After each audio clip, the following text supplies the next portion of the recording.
Okay, so today I'm going to talk very quickly about one aspect of the long-term causes of the Russian Revolution, and that's going to be Russia's peasants. So we're looking at some of the realities of peasant life in this little quick screencast. I'm going to try and whiz through this very quickly. What is the relationship between Russia's peasant life and the long-term destabilization of Russian in the 19th century? Well, firstly, you have a problem of expectations. The Russian peasants had expected an enormous amount out of the emancipation in 1861 and received relatively little. Their hopes had been dashed by the fact that they were burdened with huge debts when they were emancipated and left by the landlords with very poor land. This led to an enormous sense of privation and anger and resentment in the countryside, where there was indeed an undercurrent of violence and anarchy.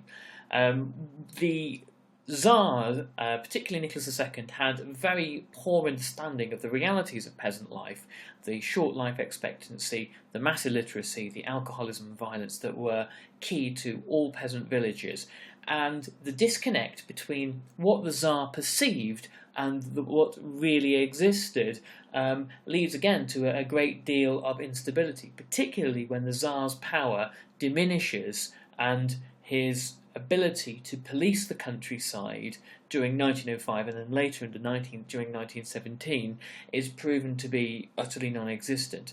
The peasants are not the loyal little children looking to the batushka, the little father of the Tsar, that he perceives them to be.